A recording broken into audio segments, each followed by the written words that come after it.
Mga kapuso, referee ginsumbag sang tumalanaw sa Basketball Championship Game sa Tigbawan, Iloilo. Insidente nakuhaan sa video. Si John Sala nakatutok.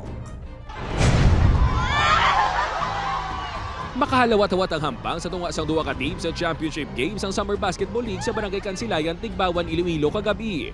Dikit ang hampang, gani importante ang kada puntos. Sa tunga sang masandukot nga hampang, agaw atensyon ang isa ka lalaking nakaputi isang bayo nga nagsulong sa mga referee. Ginsumbag sini ang isa, kagang isa, iya paginlagas kag tuyo nga patupan man. Ang nasumbagan nga referee mo si Vicente Turato. Anak ako mag-deliver dito sa table na mo. Sumbag ako. May, wala gani. Kay pagliso ko, nakita ko nga daw mana sa akin. Wa ito sa kaigo, nga siling naigo. Ako kaso lang ti kauluya. Bla nga sumbagon mo kuya sa tunga sang court. Sila na gani, nagpasarag. Isa ko niya kung diri kasama, no sing matabo tapos sa mga anak. Sino kay Vicente, sa 30 katuig sini nga pagka-referee, subong lang ini nasumbagan. Ginkilalang lalaki nga nanumbag kay Ignacio Tugom, residente sang Barangay Bagakay kag abyan man kuno ni Vicente. Sunod sa punong barangay sang Kansilayan halin sang semifinals pa lang, masabad na si Ignacio. Ang team nga ginasuporta niya is nandyan ang bayaw niya kag ginabos niya.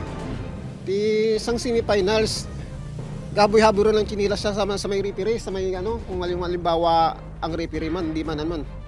Ang referee ang makita nanda man. Ang mamuto ang ginalawag nanda. Pero kung hindi siya siguro satisfied sa call, ang mga ga-react siya. Nabudlayan na gani sila suno kay Layoso sa pagpangita sang referee nga ma-officiate sang hampang antes pa man ang kinagamo. Ano pa ayhan subong. Amo dyan ang tabo kasi kung tatanong naman Hubog kuno si Ignacio sa tion sang insidente. Ang natabo, ang gintugyan sang Tigbawan Pulis sa barangay.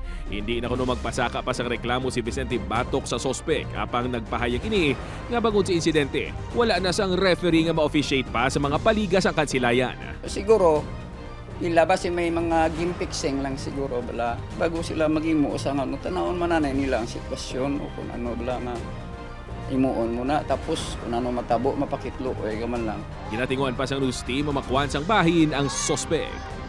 Upod kay Hansi Sharto, John Sala. One Western Visayas.